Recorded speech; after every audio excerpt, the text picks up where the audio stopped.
So, welcome. Thank you. I got a lot of mails I looked through, and for me it's very important that I get a kind of feedback and this kind of response so that I can adjust my talk a little to what you are thinking, what you're hustling with, and so on. So it's important that I get all your mails. And these kind of feedback I have a loop. So what we always have in our field, different in other fields, is that the topic with computer science is changing this fast that it's not adequate to have this lecture 2, 3, 4 times again and again, because things change too fast. So therefore we have this kind of online book which I'm developing with the lecture, so we get some chapters week by week.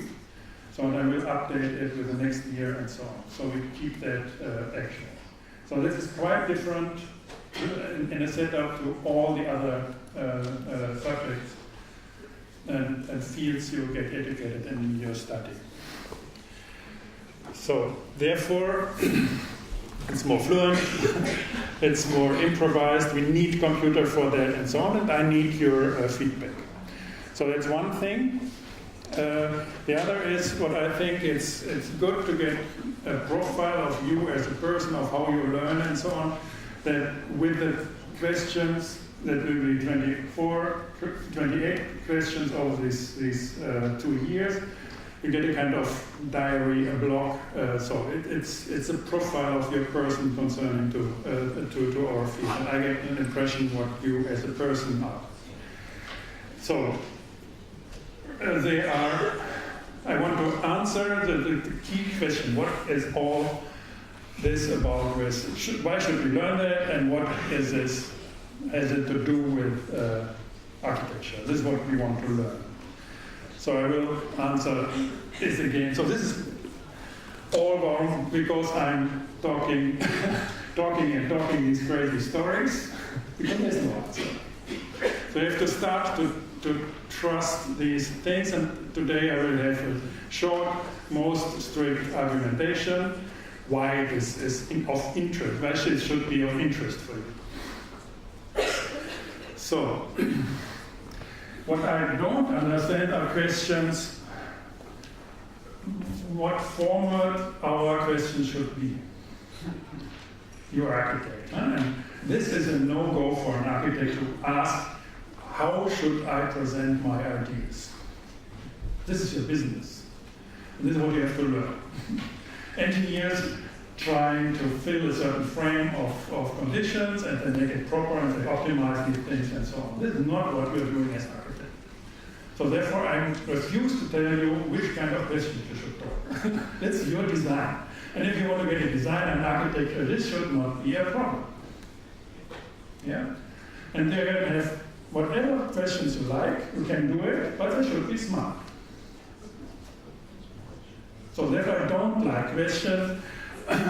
What is first, a hen or an egg? Or what is a city, the capital city or Vatican state? Or this kind of stuff. I don't like it, they're not smart.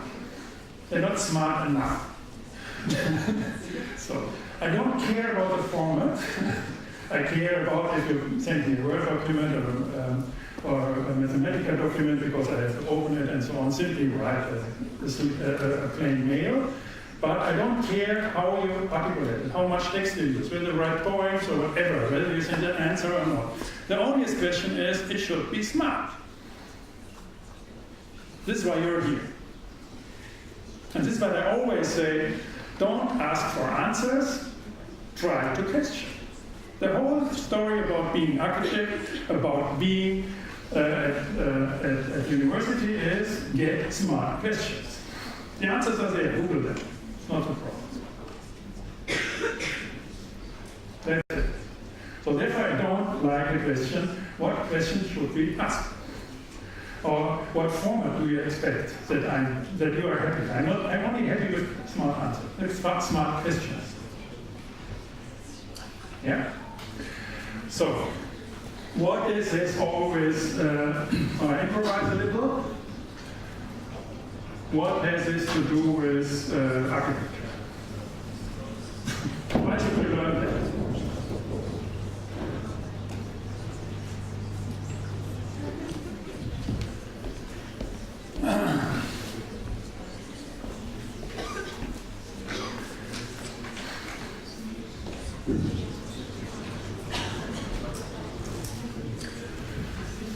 So, you know this thing. So there's a word, and this is a word we know. So we all are somewhere, and then we make some reasons, cause and effect, and then here, and then we meet, and so on. We build communities and everything. So yet imagine this is an hyperbolic thing, like these Escher pictures, and we are all here, and we never can reach the infinity. This is the infinity. It's defined by 1 divided by x. X means any number. These are all the numbers. So I told you, if you make an argument, you make sense. And you are with the numbers. So all the sense is with numbers. There's no sense without numbers. So I can show you, for example, with, so I make it very short, because I really like that. With Mathematica. So this is the number, this is pi. And now we ask for the numerical value of pi. You know, huh? So now we can ask for the numerical value of pi with 24 digits. We can ask with 2,400 digits. We can ask with 1,000,000 bit, no problem. So, and what they did is they had pi, so that's enough for now. They had pi, so these are the numbers, and only a single number. And to imagine what is irrational. Pi is an irrational number. So they built it to, I don't know, 10 powers 20 digits. And this is about 10 times the library of ETH. All the characters, and there's no repetition in this number. And it's all the books, all the characters, and it's there. What if you represent within this one irrational number, you can have a poem from Shakespeare, whatever, from Helen, whatever. Take a poem, take a song, take a favorite song in English and Chinese, doesn't matter. Describe it in numbers, you can't find this poem as it is in the number pi. You can't find any book in this pi, in this number pi. If you change a letter in the book, you can find that in the number pi as well. You can't find anything in number pi. It's a single number. And there is an infinity of these numbers. So this is about infinity, and this is about numbers. To get something stable with it. So we are all working here, making our decisions and trying to get clear and so on. And we are growing towards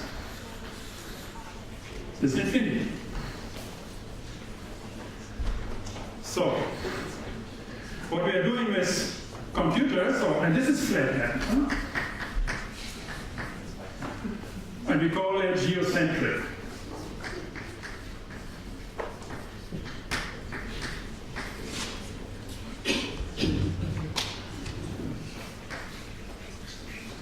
So, what I told you with the quantum is simply go up. And we stay here. This is quantum. We simply go beyond infinity. From then, you simply can pack that as a sphere. It's not any longer flatland, it's sphere land. So you look at the world as a sphere. And you can have multiple of them. All these universes. So now you walk and you think about, not about lines and linearities and reason. You're talking about irrational entities. So nobody can have it. So it's just fine. It's irrational. And you have elements of it. And you're looking at that. And you have multiple of them. You're juggling around with them. So this is called sphere land or heliocentric.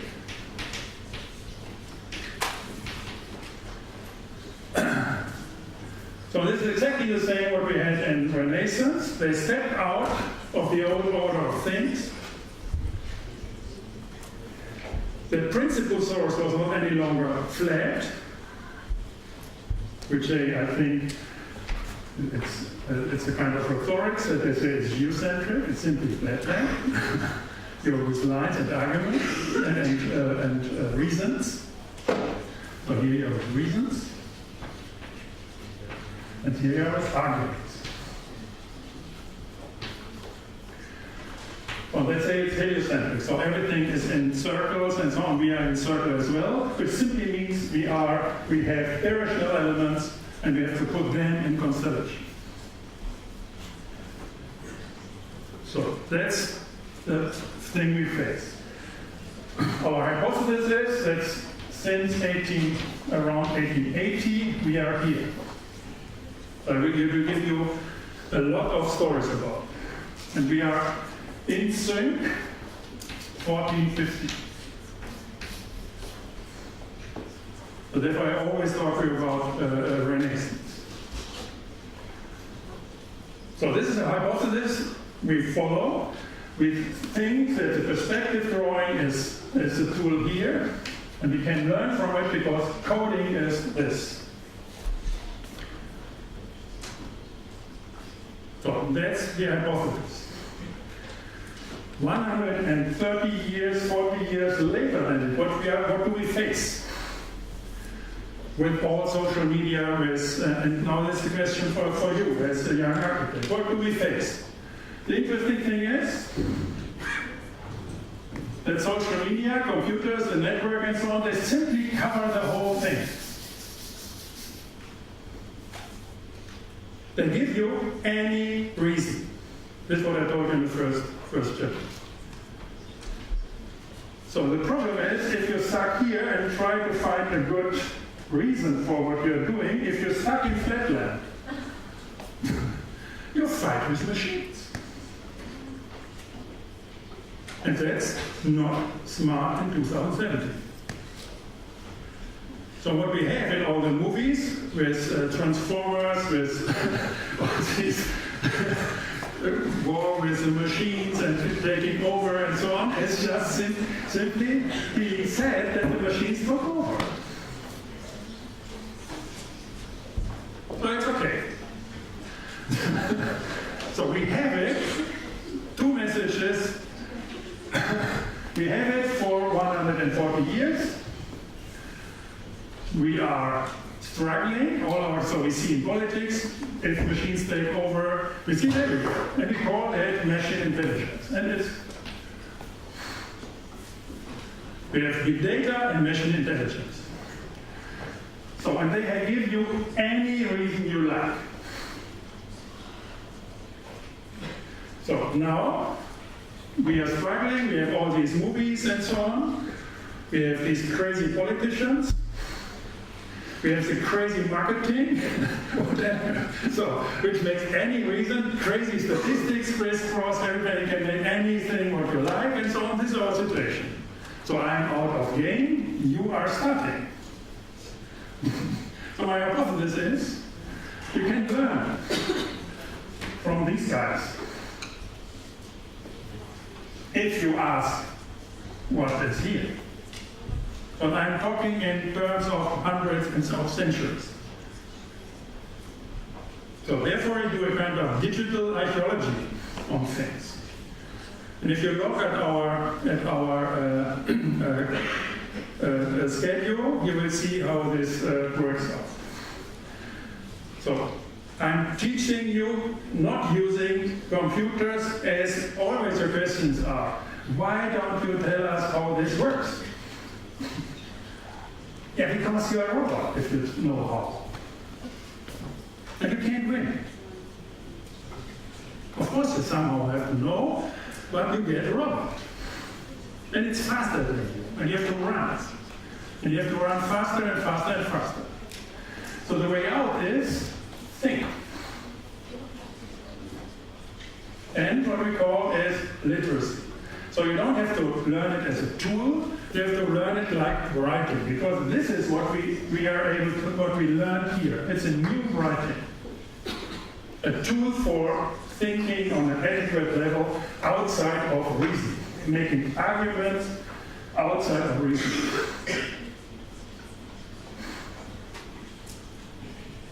So, how this works, so, in architecture, with CAD systems, for example.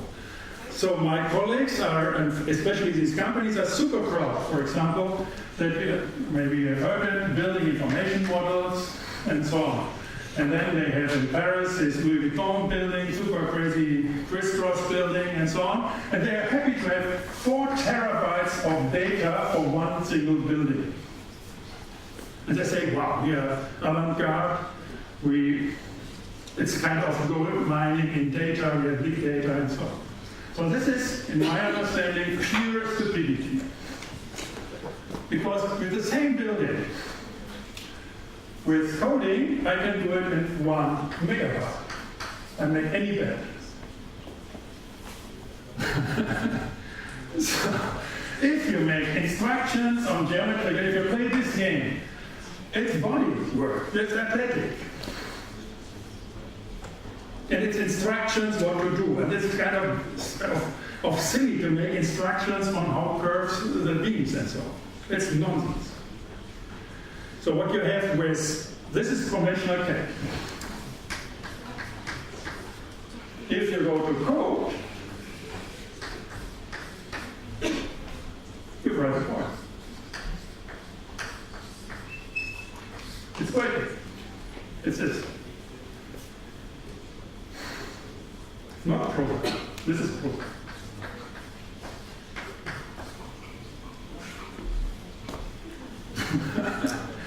So, yeah?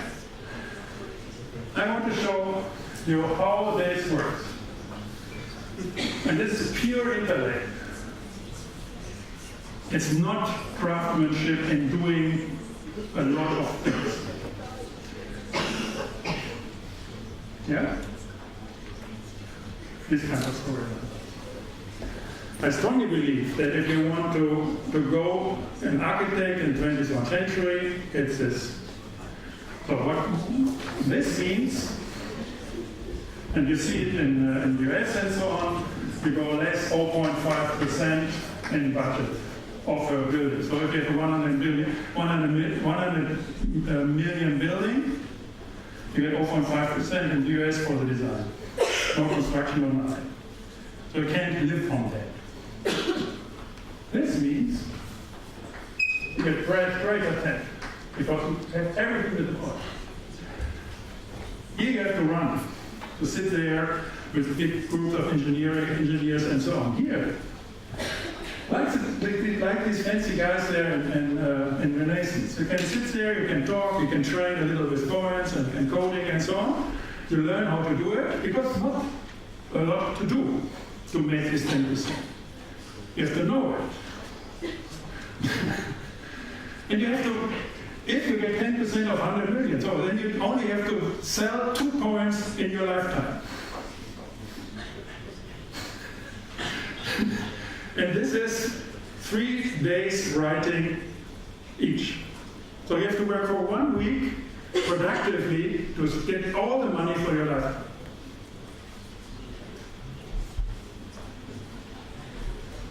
This means, so So you simply can say, there's a horror scenario is, what you see is, we have 20,000 new buildings and floor plans available, they're coming, you can scan that, and so on. They come every day, and what should I do as an architect? Why should I be smarter than the others, and so on? Yeah, you can run and make the next one, and run and run and run. Then you are here, or you can think.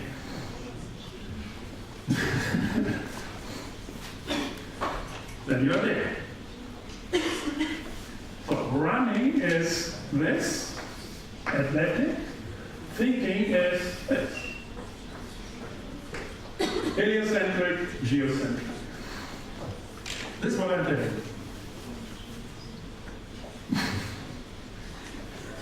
you. Kind of promising. But this is a 100-year perspective to the arguments. You can't expect it in the next 5 years, in the next 10 years, and so on. Even though these kind of stories, they are very dominant today. Nobody knows. So, yeah, they simply ignore it because they want to say computers and engineering stuff. So I did all my life in these things, and I simply don't understand it. Good, that's my introduction, and I answer to your question.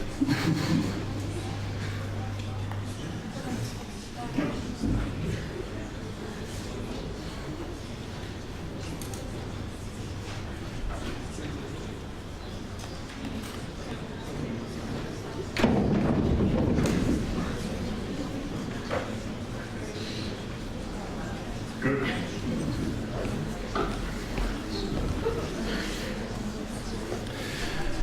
So I again, and I will do it all the time, on our webpage.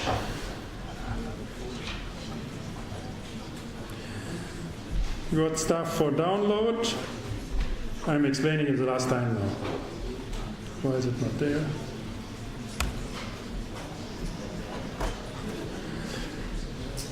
So here is a new code.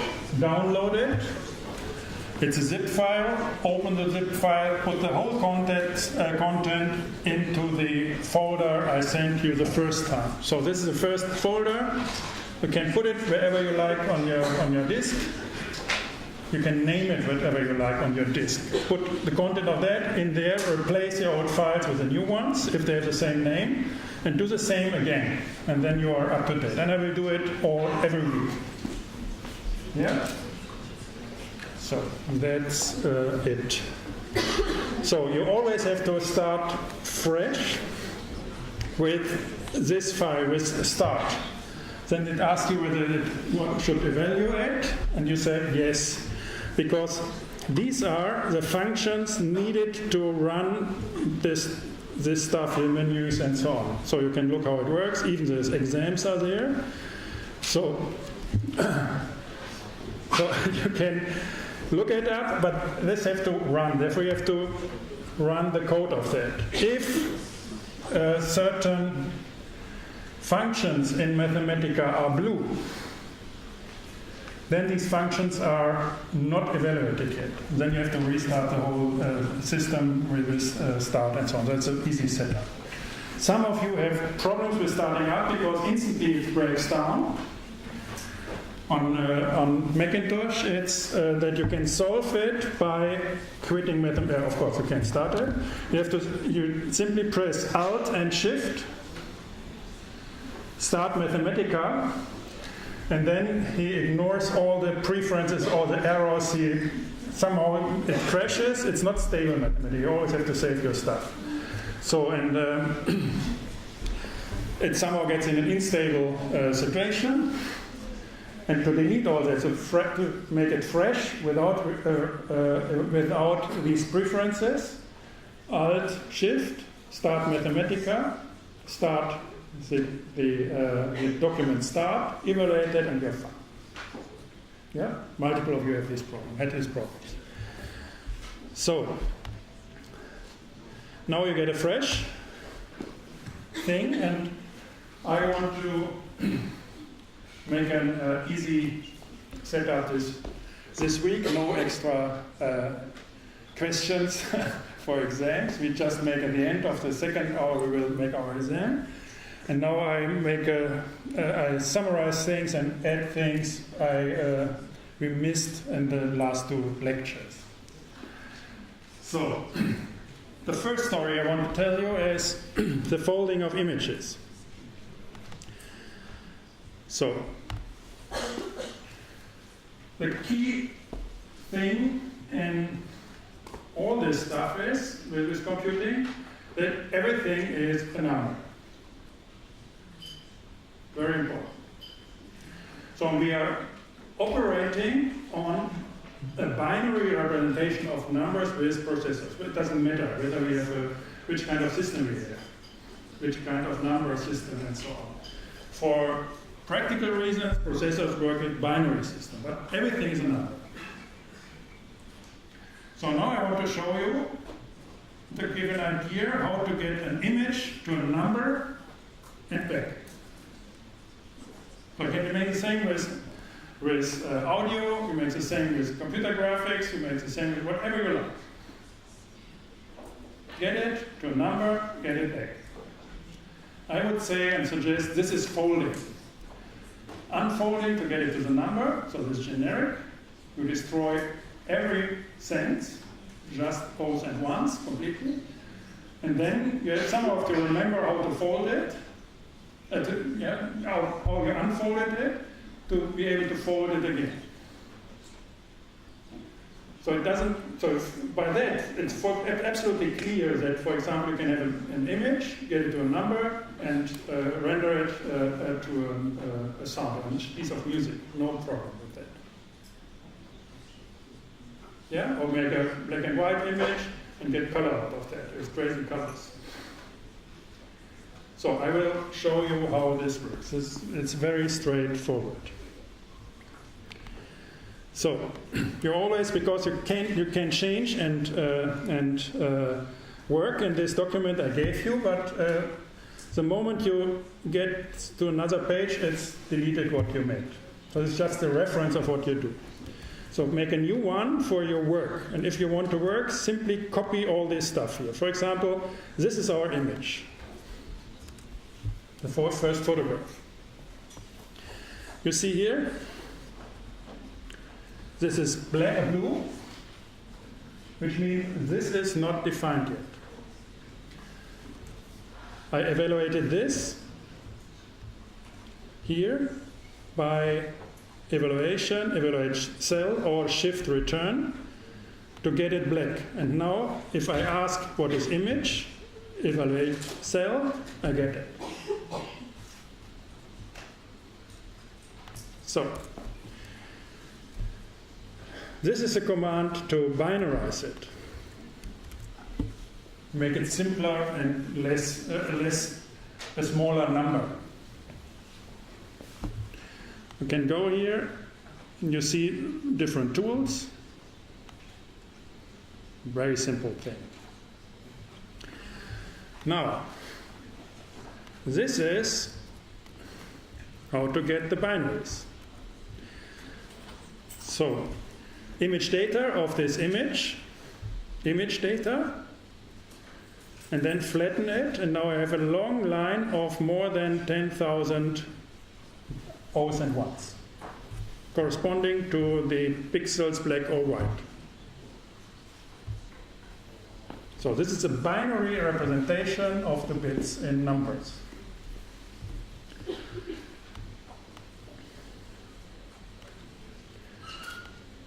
So this here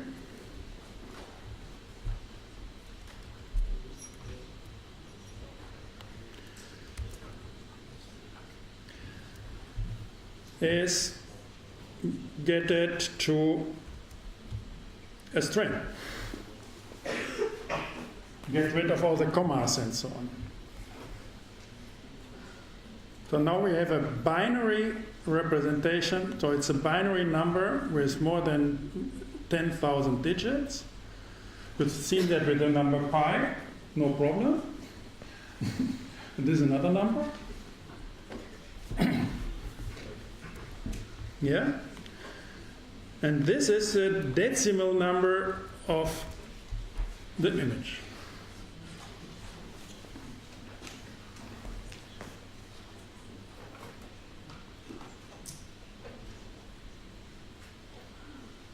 So, if you want to understand or want to read more what it is about and so on, go here, ask for information, and you get all the documentation.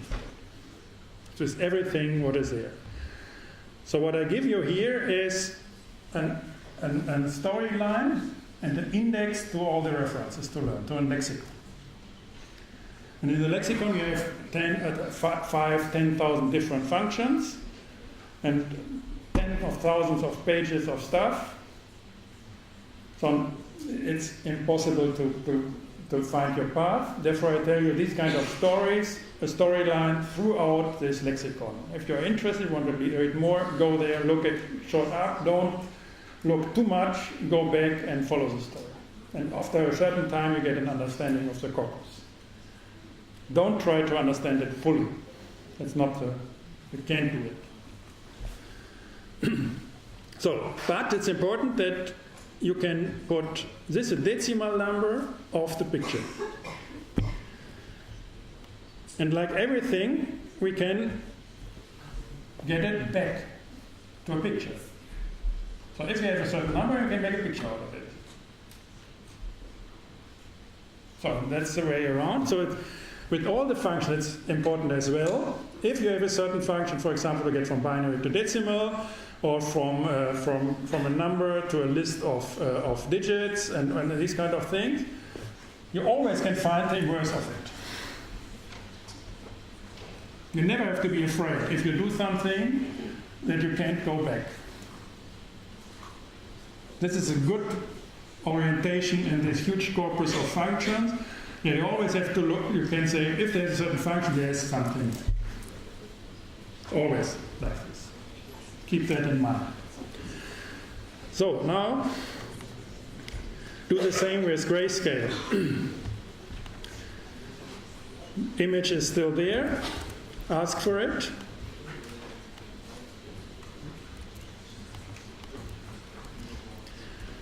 So,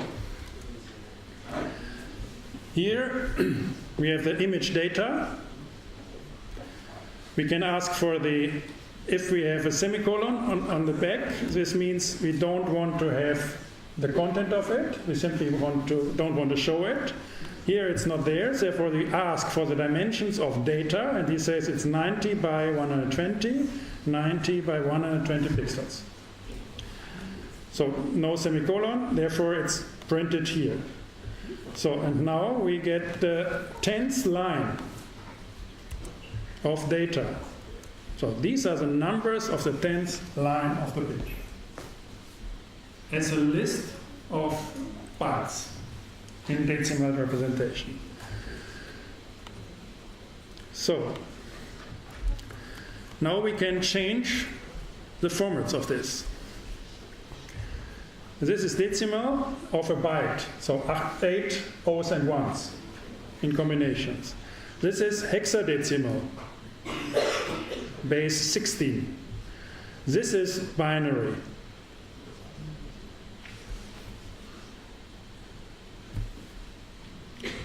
So you have no problem to convert all this stuff from one into any other system. So don't be afraid of this stuff. Addition, multiplication, whatever, always the same. No problem. So you're abstracting from any base. So it's a kind of convenience and the kind of rendering the number in decimal. So it's a convenient form of representation. Computer doesn't care.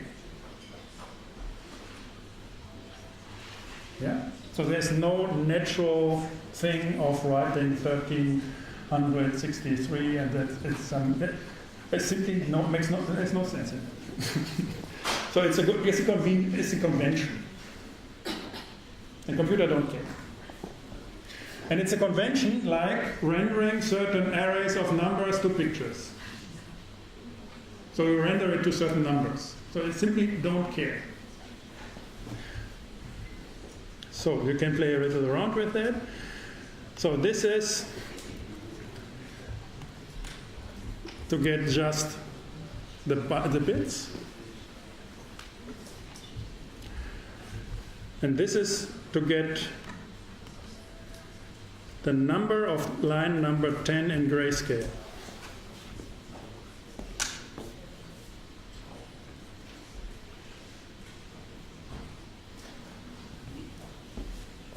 So if we have these numbers,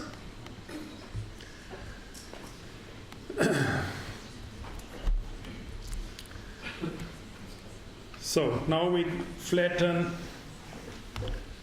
all the data, all the lines. So it's too much now to go into it. We will have it later if you like.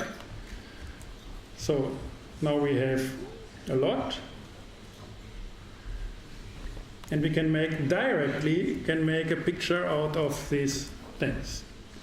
So they're out of order. So you have no meaning with that. You can change this number here. For example, make it n. Manipulate.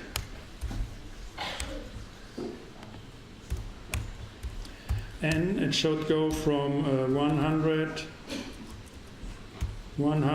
to 600 in steps of 1. So you see what happens. And there are some numbers you tune it. So and if you have these oceans of numbers, this is what you have if you're staying outside and want to talk with the other spheres. And we will have a whole lecture on cryptography and Bitcoin and all this stuff. And this is a problem to get it tuned. So if you have these universes and you are outside and you want to talk, and so we have to tune. This is what you're doing if you're talking. And this is communication. To get tuned.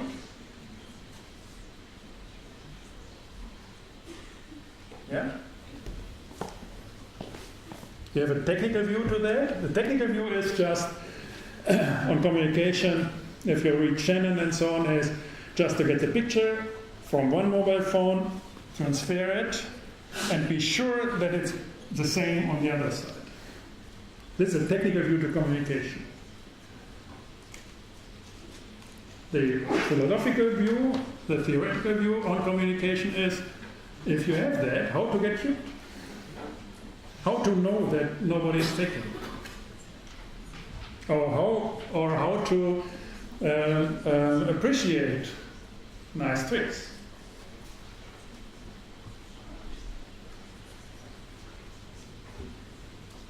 This is a source of the architecture of the 21st century. All 20th century is in that. So the most appropriate description, whatever people you're telling, in my perspective, is there. Think it as quantum. So, and here we have certain things. For example, now you see it's the whole picture, but we tune it. Each grayscale has 8 bits. Now we stretch it exactly to factor 8, and by that you get this pattern.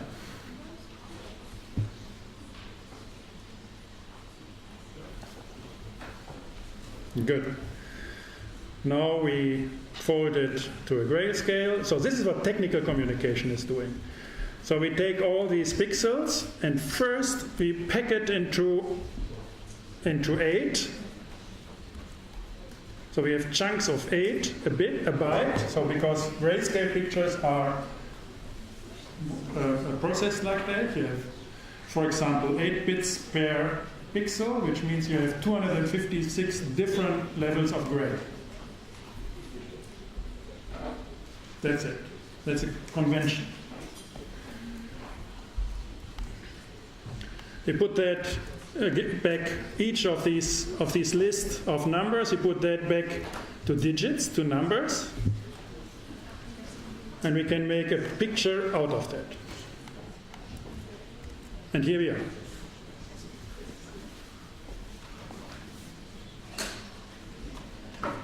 this was missing from last lecture. And we will do these kind of things with all media. With text, with images, with movies, with sound, with music, whatever you learn. If you understand that, you go from the terabytes to the megabytes, and you keep things in a poetic way in your hand. Because it's a folding, how to do it. And this is a kind of crystal, a holistic crystal. You turn your poem, and by that, depending on how the light comes, which kind of question you're telling, it's simply there. It's like the model in Renaissance. So you decoupled all the drawings, the perspective drawing, you decoupled it from the buildings, and you can talk, the model, you can turn it and talk about a building not there. It was a virtual building. And because you didn't have to wait until it's finished, you had been able to talk about it. It's the same thing. You talk about a model.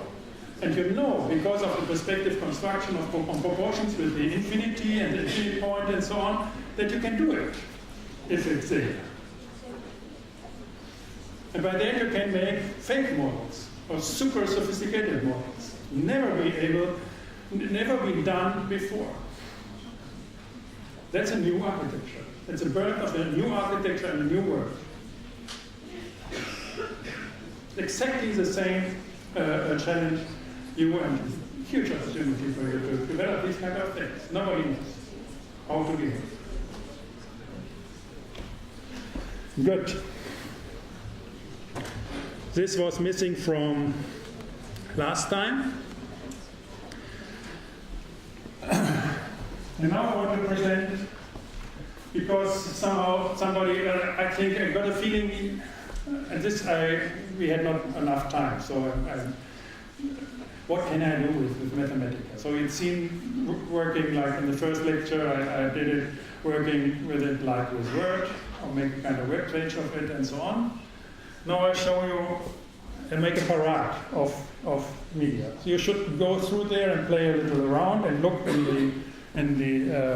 the thing. So for example, go to text.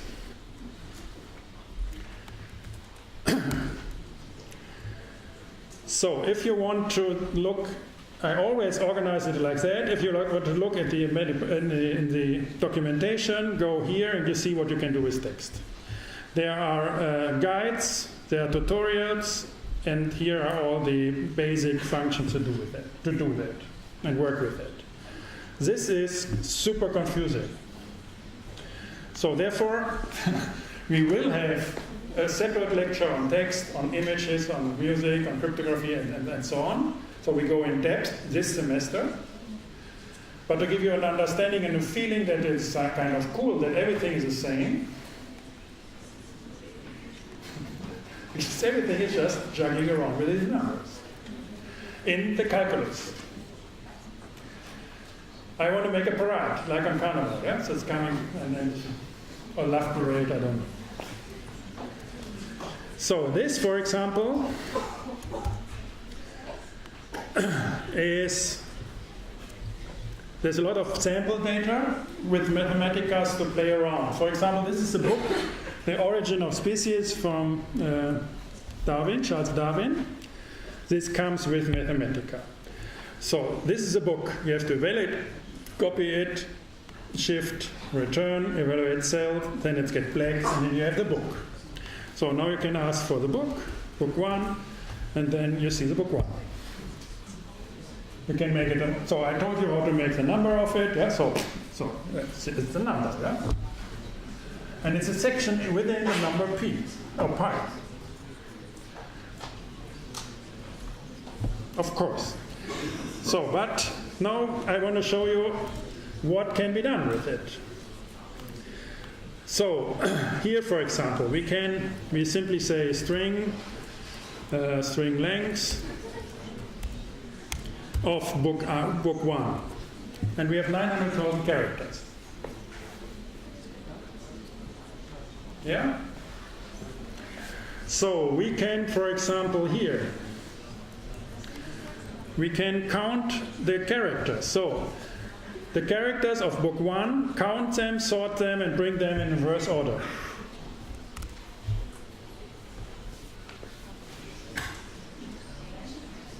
The cool thing is, this is 1 second.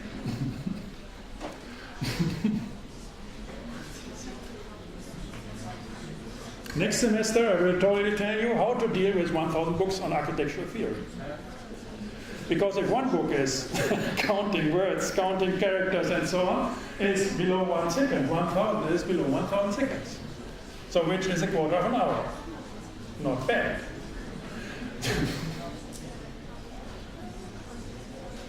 So our hypothesis is it makes no sense to read them from beginning to the end. We have to ask questions. And then the books will give you answers. And you can do it. So now I'll give you a brief glance how this might work. So these are, for example, characters 100,000 to 100,300 from book 1 string text. So you see, these are.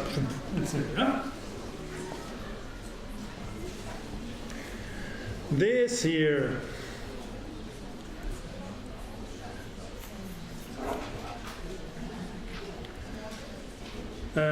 These here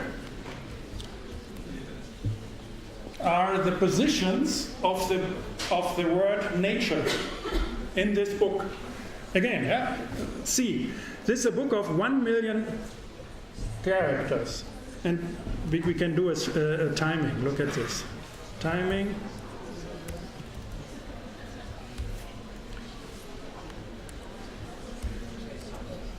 And you see, these are the positions of nature in this text, and it took 0.013 seconds on my 3 years old computer.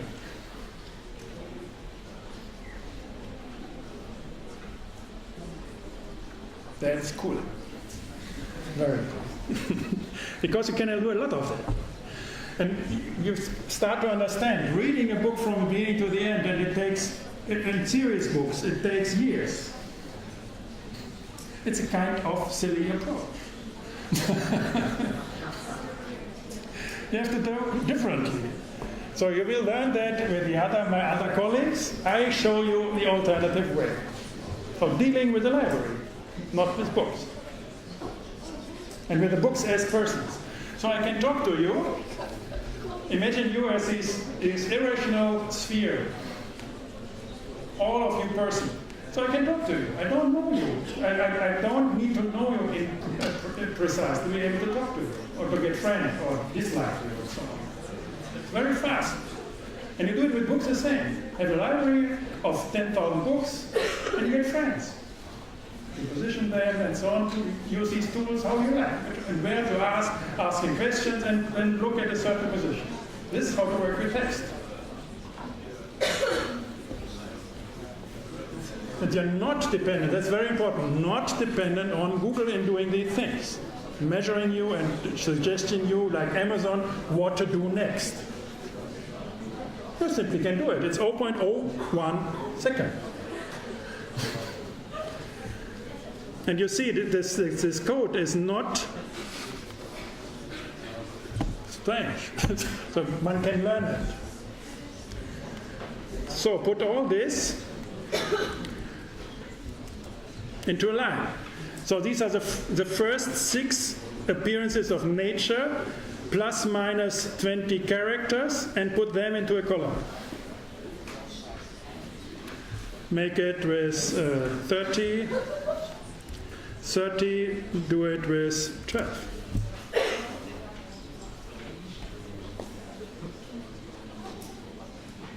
So we will do that in the second semester with 100 theories on architecture and ask architectural questions in this library. And then we compare Aldo Rossi with Bernard Schimmel. What is he talking about architecture, or about urban, or about form, or about light? Check, compare it, you are there.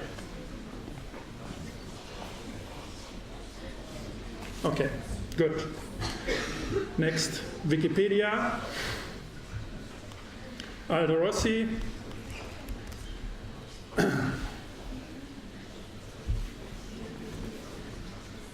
So this is Wikipedia text from Aldo Rossi. You see, simply take it, you have it.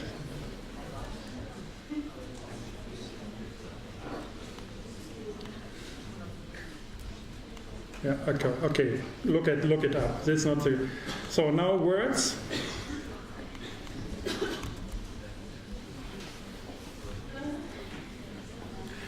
What I'm doing here is I'm taking all the book. I'm bringing lowercase. I'm cleaning text up. I delete all stop words, if, then, and, or these kind of words without non-nouns, non-verbs, and so on. So here now I have very straight words, and these are the first 20 words of the whole book. And now we make these famous clouds of the words. All words of this book. So, take PDFs from your architects, all the architects. And I think it's a nice exercise. It takes 1 hour computing time to have your library of 200 and 300. So one book each day, 360 books in PDF of your architects. Make for each a picture from Wikipedia, make the word cloud, and then put it to your wall and go sleeping with that. So, pin it to your wall, whatever. Yeah? So, and then you see, you get a nice overview. They start to talk. With Corbusier, Al-Rossi, Chumi, and so on. They talk. You don't have to read them. And some of them get your friends and pick them to another place, put your friends, then there's an ugly place you don't like, either like, and then go in there and look, why is he's talking all about species, with selection, natural and animals. And then you can look the positions and start reading with your friends. Okay. Go through that. Yeah? This is text.